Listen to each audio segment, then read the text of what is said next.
Hello दोस्तों, refix India के YouTube channel पर आपका फिर से स्वागत है। आज की वीडियो में हम बात करेंगे, हमारे पास यहाँ पर एक 32 इंचेस का सेट है जो कि लोकल कंपनी का सेट है हमारे पास। और इसमें जो पैनल कंपनी ने यूज करा वो एसटी कंपनी का पैनल है। और इसमें जो प्रॉब्लम देखने के लिए मिल रही है, किस तरीके से हमें प्रॉब्लम मिल रही है, तो सबसे पहले मैं आपको यहाँ पर प्रॉब्लम दिखाता हूँ। तो अगर आप यहाँ पर देखेंगे दोस्तों, तो हमें जो प्रॉब्लम मिल रही है यहाँ पर, ये वर्टिकल बार की प्रॉब्लम मिल रही है कुछ इस तरीके से। अगर आपके पास भी वर्टिकल बार की प्रॉब्लम आती है और आप पैनल को रिपेयर नहीं कर पाते हो, अपने आप को अपडेट करना है, तो ऊपर दिए गए आई बटन पे क्लिक करोगे, जिससे आपको पूरी ट्रेनिंग की इंफॉर्मेशन मिल जाएगी। तो यहाँ पर सबसे पहले मैं आपको यहाँ पर पैनल का मॉडल नंबर दिखा देता हूँ। तो अगर आप देखोगे दोस्तों, तो ये जो पैनल का मॉडल नंबर है, एसटी कंपनी का पैनल है और ये इसका मॉडल नंबर है। और ये 32 इंची का पैनल हमारे पास यहाँ पर है। इस पैनल में जो फॉल्ट आ रहा है, ये वर्टिकल बार का फॉल्ट है। इस फॉल्ट को हम कैसे रिपेयर करेंगे, तो वीडियो को लास्ट तक जरूर देखें, जिससे आपको कंफर्म हो कि इस तरीके के फॉल्ट को हम कैसे रिपेयर कर सकते हैं। स्पेशली बिगिनर्स के लिए हमारी वीडियोस होती हैं, क्योंकि बहुत सारे स्टूडेंट्स को प्रॉब्लम आती है कि उसको चेक नहीं कर पाते, सेट को चेक करना कहाँ से स्टार्ट करें, या पैनल को रिपेयर करना है तो सबसे पहले कौन सी वोल्टेज चेक करते हैं। तो जो भी बिगिनर देख रहा है ये वीडियो, अगर उसको वीडियो पसंद आती है तो वीडियो को लाइक करें और चैनल को सब्सक्राइब करें, जिससे हमारी लेटेस्ट वीडियो आप तक जरूर पहुँचे। तो सबसे पहले अगर हम बात करें यहाँ पर, जैसे ही यहाँ पर हमने क्या काम करा, अगर आप देखोगे तो यहाँ पर सबसे पहले हम पैनल को चेक करेंगे। तो मीटर को हमने डीसी वोल्ट की रेंज पर सेट के बाद सबसे पहले अभी क्या है कि हम एक वोल्टेज चेक करेंगे। और ये जो वोल्टेज होगी हमारी, ये डीसी वोल्ट होगी। सबसे पहले फ्यूज पे अगर हम देखेंगे, तो जो फ्यूज है, फ्यूज पे अगर हम देखते हैं तो 12 वोल्ट की सप्लाई है। तो 12 वोल्ट की सप्लाई हमारे फ्यूज पे यहाँ पर परफेक्ट तरीके से मिल रही है। आउटपुट अगर हम देखते हैं तो आउटपुट भी हमारे फ्यूज पे 12 वोल्ट की सप्लाई बिल्कुल परफेक्ट तरीके से ओके मिल रही है। अगर ये 12 वोल्ट की सप्लाई हमारे फ्यूज से होते हुए सीधा इस वीसीसी पॉइंट पे होते हुए सीधा इस डीसी टू डीसी आईसी पे जाते हैं। अब ये जो डीसी टू डीसी आईसी होती है, अलग अलग कंपनी की होती है, तो इसमें जो वोल्टेज होते हैं अलग अलग नंबर पे जाते हैं। तभी आप देख सकते हैं यहाँ पर 12 वोल्ट की सप्लाई हमारे आईसी के लिए इनपुट हो रहे हैं। अब जैसे ही 12 वोल्ट आईसी के लिए इनपुट होते हैं, तो सबसे पहली जो वोल्टेज बनती है दोस्तों, यहाँ पर एक 3.3 वोल्ट बनेगी। तो 3.3 वोल्ट अगर मैं यहाँ पर चेक करता हूँ, तो आप देखो यहाँ पर मुझे 3.3 वोल्ट की सप्लाई भी मुझे यहाँ पर परफेक्ट तरीके से देखने के लिए मिल रही है। यानी कि ये जो आईसी है आपकी DC to DC IC, IC का जो नंबर है मैं आपको दिखा देता हूँ। आईसी का नंबर अगर आप देखोगे तो यहाँ पर I1998 है। इसकी डाटा शीट बहुत ही इजीली मिल जाती है। तो यहाँ पर अगर हम देखते हैं तो इसकी डाटा शीट के अकॉर्डिंग जैसे 3 वोल्ट यहाँ पर आउटपुट करती है, तो एक कॉइल पे 3 वोल्ट आते हैं। और ये 3 वोल्ट कॉइल पे बनने के बाद ये 3 वोल्ट की सप्लाई हमारे कहाँ पर जाते हैं, रोम आईसी की पिन नंबर 8 पे जाते हैं। तो यहाँ पर अगर आप देखोगे तो रोम आईसी है, रोम आईसी की पिन नंबर 8 पे अगर मैं वोल्टेज को चेक करता हूँ, तो आप देखो यहाँ पर 3.3 वोल्ट हमें देखने के लिए मिल रहा है। साथ ही हमारे टीकॉन आईसी को जाते हैं। तो टीकॉन आईसी पे अगर मैं यहाँ पर चेक करता हूँ, तो टीकॉन आईसी पे आप यहाँ देखो 3.3 वोल्ट की सप्लाई हमें परफेक्ट तरीके से देखने के लिए मिल रही है। अब अगर ये सभी वोल्टेज ओके है, तो इसको यहाँ पर जो टीकॉन आईसी होती है एक इनेबल वोल्टेज भेजती है, किसके लिए, डीसी टू डीसी आईसी के लिए। और जैसे ही डीसी टू डीसी आईसी को दोस्तों इनेबल मिलता है, तो डीसी टू डीसी आईसी क्या काम करती है, सबसे पहले एवीडीडी वोल्टेज बूस्ट वगैरह करती है। तो यहाँ पर आप देखोगे तो एक पंप सर्किट लगा हुआ है, यानी इसको हम बूस्ट सर्किट बोल सकते हैं। अब ये जो बूस्ट सर्किट होता है, डायोड के एनोड पे चेक करूंगा तो 12 वोल्ट की सप्लाई मिलेगी, बट ये पल्स के साथ होती है। वहीं अगर डायोड के कैथोड पे अगर मैं चेक करता हूं, तो यहाँ पर मुझे जो वोल्टेज मिलेगी दोस्तों, वो वोल्टेज मुझे मिलनी चाहिए यहाँ पर बूस्ट वोल्ट की सप्लाई। तो यहाँ पर अगर आप देखोगे तो यहाँ पर मुझे 15 वोल्ट की सप्लाई बिल्कुल परफेक्ट तरीके से देखने के लिए मिल रही है। अब जैसे यहाँ पर 15 वोल्ट की सप्लाई आई थी, ये सीधा सप्लाई हमारी मॉसफेट के सोर्स पे जाती है। तो मॉसफेट के सोर्स पे अगर मैं देखता हूँ, तो यहाँ पर आप देखो 15 वोल्ट की सप्लाई है। और एक ये पी चैनल मॉसफेट है, तो जो 15 वोल्ट इसके सोर्स पे रहते हैं, और मुझे यहाँ पर इसकी वोल्टेज पास करानी है ड्रेन पर, तो उसका जो गेट है वो लो होना चाहिए। तो सोर्स पर अगर 15 वोल्ट है, तो गेट पे अगर हम देखेंगे तो यहाँ पर 9 वोल्ट है। यानी जैसे हमारा गेट लो हुआ, तो यानी कि हमारे ड्रेन पर वोल्टेज आ जाएगी। तो ड्रेन पर अगर हम देखेंगे तो यहाँ पर हमारी जो वोल्टेज है 14 वोल्ट की सप्लाई होनी चाहिए। तो इसको हम देख लेते हैं। तो यहाँ पर आप देखो मेरी 14 वोल्ट की सप्लाई यहाँ पर परफेक्ट तरीके से बन रही है।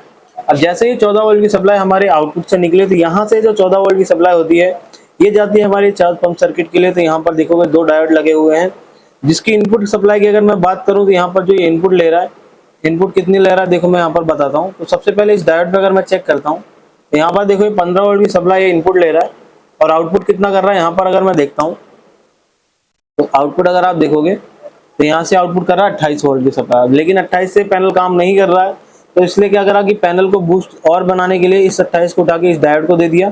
तो यहाँ पर देखो डायोड ने 28 वोल्ट दिया। और ये जो फाइनल आउटपुट करेगा ये 42 47 ऐसे वोल्टेज के अराउंड यहाँ पर आउटपुट करेगा। तो यहाँ पर आप देख सकते हो अभी जो VGH इसमें मैक्सिमम बन रहा है दोस्तों, यहाँ पर 42 वोल्ट के अराउंड यहाँ पर हमें वोल्टेज देखने के लिए मिल रहा है। अब जैसे यहाँ पर ये वोल्टेज बन गया, यानी कि हमारा जो VGH वोल्टेज है, ये भी वोल्टेज हमारा परफेक्ट तरीके से है। फिर यहाँ पर अगर हम देखते हैं तो एक नेगेटिव सर्किट लगा हुआ है जो कि हमारी नेगेटिव वोल्टेज बनाता है। तो इसके लिए क्या है कि यहाँ पर एक डायोड लगा रखा है। डायोड के अगर इस सिरे पर चेक करता हूँ तो यहाँ पर मुझे नेगेटिव वोल्टेज मिलनी चाहिए। तो यहाँ पर आप देखो मुझे कितनी वोल्टेज मिल रही है, -10, यानी कि यहाँ पर जो वोल्टेज है हमारी VGL वोल्टेज भी हमारी बिल्कुल परफेक्ट तरीके से ओके बन रही है। तो अगर ये सारी वोल्टेज हमारी ओके बन रही है और फिर भी पैनल में वर्टिकल बार की प्रॉब्लम है, तो सबसे पहले अभी हम क्या चेक करेंगे इसमें, यहाँ पर देखो ये VGL का पॉइंट है, इससे पहले हम चेक कर लेते हैं। तो यहाँ पर आप देखो हमारे 6 वोल्ट -6 वोल्ट की सप्लाई भी हमारी परफेक्ट तरीके से, क्योंकि -10 हम इसको नहीं दे सकते हैं क्योंकि कॉफ आपकी बर्न हो सकती है। तो इसलिए कंपनी क्या करती है, यहाँ पर इसको जो वोल्टेज देती है यहाँ पर एक ट्रांजिस्टर के थ्रू कम करा के फिर इसको एक वोल्टेज दिया जाता है। तो यहाँ पर -6 वोल्ट की सप्लाई इसको दिया, और यहाँ पर जैसे कि ये जो सप्लाई आती है ये सीधा गेट कॉफ के लिए जाती है।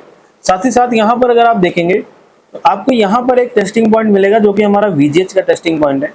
और अगर इस VGH के टेस्टिंग पॉइंट पे अगर मैं चेक करता हूँ तो यहाँ पर आप देखो मुझे जो वोल्टेज मिल रहा है यहाँ पर कितना मिल रहा है, -6, जबकि VGH पे हमें यहाँ पर मिलना चाहिए था 28 वोल्ट, 40 वोल्ट या 32, यानी प्लस में मिलना चाहिए। VGH के पॉइंट पे कभी भी VGL नहीं मिलना चाहिए, ठीक है। तो यहाँ पर क्या है कि हमें अभी माइनस दिखा रहा है। अब माइनस दिखाने का मतलब ये होता है या तो ये ट्रैक इंटरनल ब्रेक हो गया है जिसकी वजह से पैनल से रिटर्न 6 वोल्ट माइनस की हमें यहाँ पर देखने के लिए मिल रही है।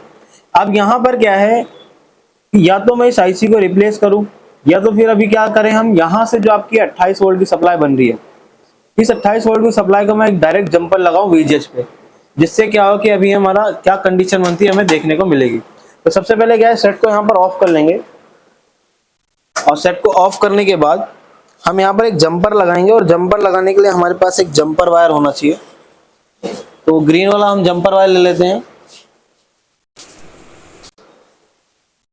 और जब भी जंपर वायर वगैरह अगर आप यूज करते हो तो आप छोटा अगर जंपर वायर यूज करेंगे, जैसा कि यहाँ पर देख सकते हो ये हमारे पास एक छोटा जंपर है ऑलरेडी, तो इसका हम यूज कर लेंगे। तो जब भी जंपर वगैरह यूज करते हो कुछ इस तरीके से यूज करना है, और आयरन को ऑन कर लेते हैं थोड़ा सा हम।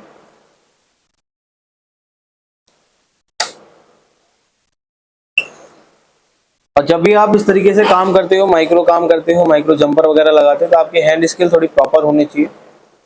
तो हमारे पास इंजेक्शन का पेस्ट होगा, वो लेके आओ जरा। तो जब भी आप इस तरीके का काम करेंगे दोस्तों, तो आपकी हैंड स्किल जो है प्रॉपर तरीके से होनी चाहिए। अगर हैंड स्किल सही नहीं होती तो कहीं ना कहीं आपका जो फॉल्ट है वो और क्रिएट हो सकता है। तो यहाँ पर क्या है कि मैं इस जंपर को थोड़ा सा फिनिशिंग करूँगा, और फिनिश करने के लिए यहाँ पर क्या है थोड़ा सा पेस्ट लगाएंगे हम ऐसे, ठीक है।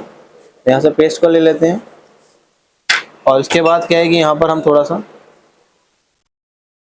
शोल्डर लगाएंगे इसके ऊपर ऐसे कुछ इस तरीके से, क्योंकि जब भी आप काम करते हो तो इस तरीके से आपको काम करना है दोस्तों।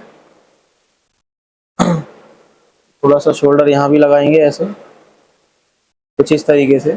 अभी हम यहाँ पर जहाँ पर जंपर लगाना उस पॉइंट पे हम यहाँ पर इसको ऐसे जोड़ लेते हैं कुछ इस तरीके से। और जब भी आप इस तरीके का काम करते हो तो आपको यहाँ पर थोड़ा सा पेशेंस रखना है।